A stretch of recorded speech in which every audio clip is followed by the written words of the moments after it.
Dans cette vidéo, ce matin, nous allons voir comment notre langue peut changer une destinée. Amen. Bienvenue, bonjour. Coucou à tous, bienvenue. Nous espérons que votre rentrée se passe bien, que vous avez oublié l'été cuisant que nous avons derrière nous, en tout cas en ce qui nous concerne ici dans l'Est de la France.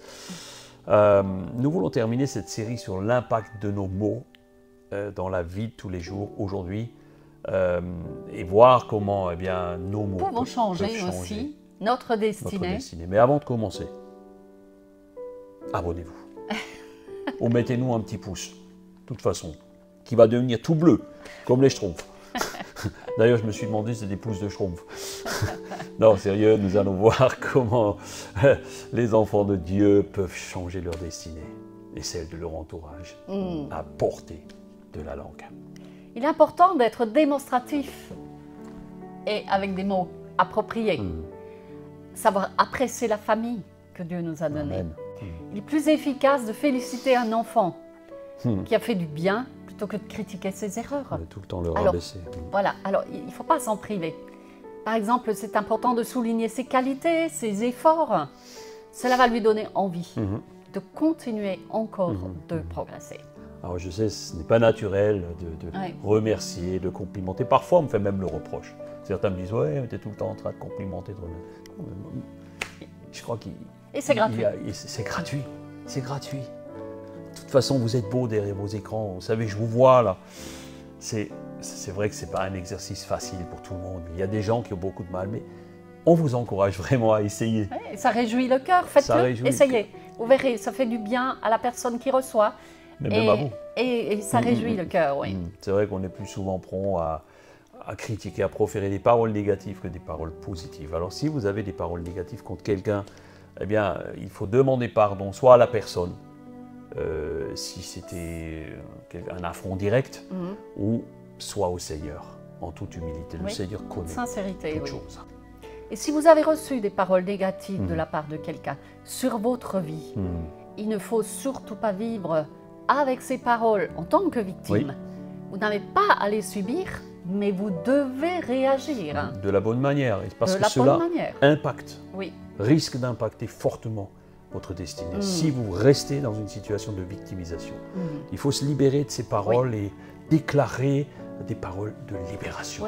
Oh Seigneur, je prends autorité sur ces paroles qui ont été mises sur ma vie, je les refuse, je ne les accepte plus. Et vous allez voir comment votre vie va évoluer, changer, et cela impactera directement votre destinée. Nous en sommes convaincus. Le problème de notre bouche, c'est que trop souvent, nous parlons très vite. Trop vite. Et lorsque nous en prenons conscience, nous le regrettons. Seulement les paroles sont sorties et on ne peut pas les rattraper. Et nous allons lire dans le livre d'Ésaïe, au chapitre 50, à partir du verset 4, il est dit « Le Seigneur l'Éternel m'a donné une langue exercée pour que je sache soutenir par la parole celui qui est abattu. Il éveille chaque matin, il éveille mon oreille pour que j'écoute comme écoutent des disciples. Le Seigneur Dieu m'ouvre le Seigneur Dieu m'ouvre les oreilles et je ne lui résiste pas, je ne recule pas. » Dieu nous a donné une langue exercée. Il y a un dicton qui dit « Tourner sa langue 7 fois dans sa bouche avant de parler ». C'est comme faire du sport avec sa langue. Oui. Avant de parler, tourne ta langue 7 fois dans la bouche. Ce n'est pas la Bible qui le dit, c'est un dicton. Mais la Bible nous dit que nous devons garder notre langue. On va y revenir. C'est comme faire de l'exercice. C'est comme avoir un temps pour réfléchir avant de dire quelque chose. Moi, mes parents me disaient « Tourne ta langue dans la bouche » ou alors « Ferme-la avant de dire quoi que ce soit ».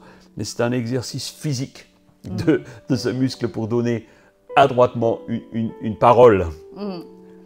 Et il y a un dicton qui dit, on dit que la langue est le véhicule de la pensée. La preuve, le plus souvent, ceux qui ont les idées courtes ont mauvaise langue. Eh bien oui, c'est vrai que souvent les gens qui n'ont rien à dire parlent beaucoup, malheureusement, ou qui ont des pensées réfractaires, sont prompts à parler pour ne rien dire. Il nous appartient de croire la parole de Dieu. Amen. Il nous appartient de proclamer sur sa vie, sur sa famille, ses voisins, ses collaborateurs, sur toute situation, les paroles positives, des paroles puissantes que la Bible nous donne. Et cela, ce sont des paroles créatives qui vont générer et transformer littéralement notre vie. Ce que tu penses, c'est ce que tu deviens. Exact, oui.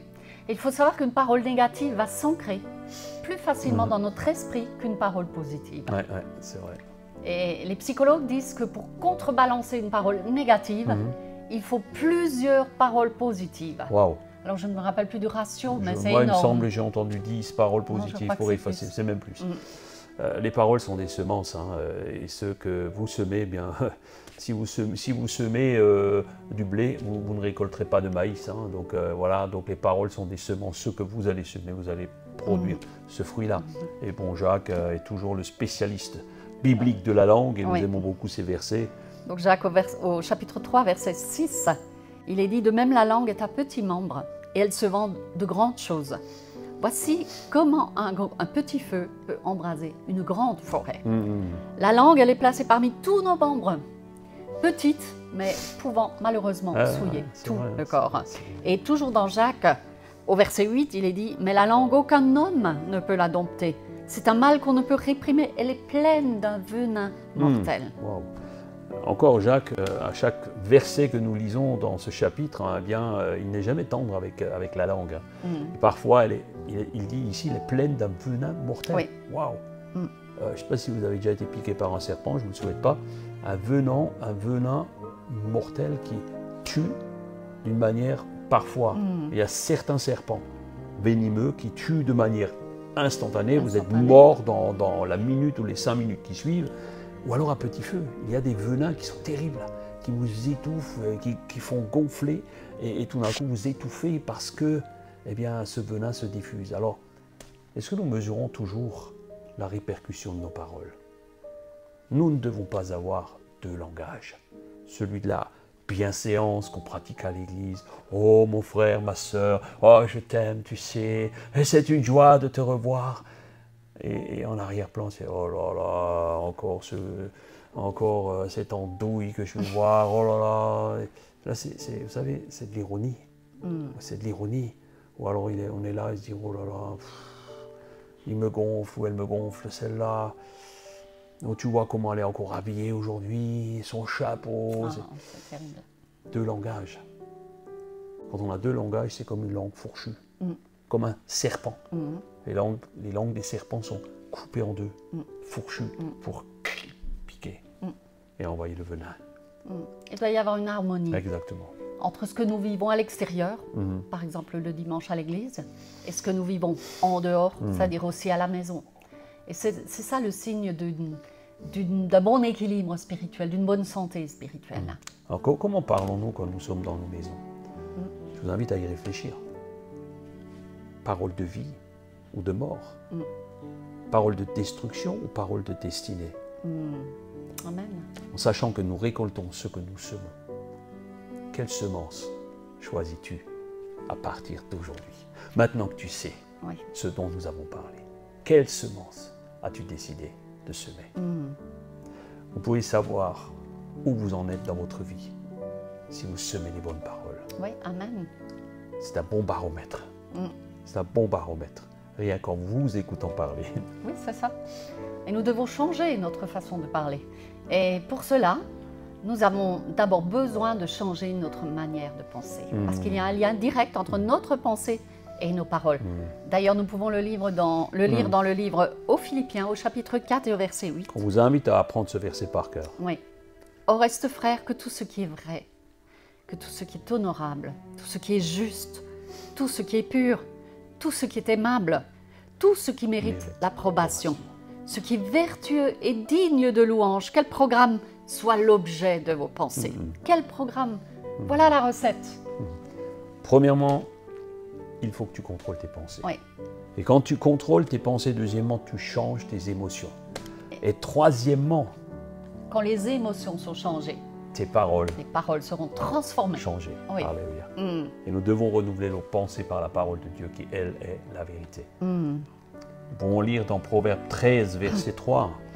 Celui qui veille sur sa bouche garde son âme. Celui qui ouvre de grandes lèvres court à sa perte.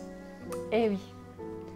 Alors on vous encourage à prier maintenant avec nous et vraiment que le Seigneur vous aide à pardonner ceux qui vous ont blessés, que vous puissiez vous libérer de leurs paroles négatives et injustes par un pardon que vous recevez. C'est tout un processus, c'est une marche, c'est un choix, c'est une décision. Nous devons apprendre à relâcher cela. On va prier. Alléluia. Alléluia, Jésus.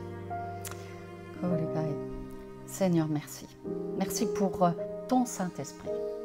Merci parce qu'il nous éclaire quand nous faisons fausse route. Il veille sur chacun de nous et il nous interpelle lorsque nos paroles ne sont pas à ta gloire. Alors nous voulons te prier pour qu'à chaque jour, tu nous aides à avoir des paroles de bénédiction pour toutes les personnes qui nous entourent et ceux que nous côtoyons régulièrement. Et Seigneur, nous voulons aussi nous libérer de toute parole mauvaise, de toute parole négative qui a été prononcée sur nos vies. Je te prie pour tous ceux qui sont derrière les écrans, qu'ils soient libérés de tout joug, de toute parole négative, et pardon pour ces paroles négatives que peut-être ils ont crues et les ont amenés dans une tristesse, dans une peine. Je te prie, cher Saint-Esprit, de les libérer en cet instant. Amen. Et qu'ils puissent retrouver la joie de te connaître et la joie de bénir. Alléluia. Amen. Amen. Ne laissez pas les paroles changer votre destinée, qu'elles soient mauvaises ou bonnes. Simplement proclamez la bénédiction de Dieu sur votre vie. Ne laissez pas quelqu'un changer le destin que Dieu a prévu pour vous à cause de certaines des paroles prononcées sur vous. Amen. Prenez soin de vous. Nous vous bénissons. Prenez soin de votre âme. À très bientôt. À la semaine prochaine. Ciao, ciao. Ciao.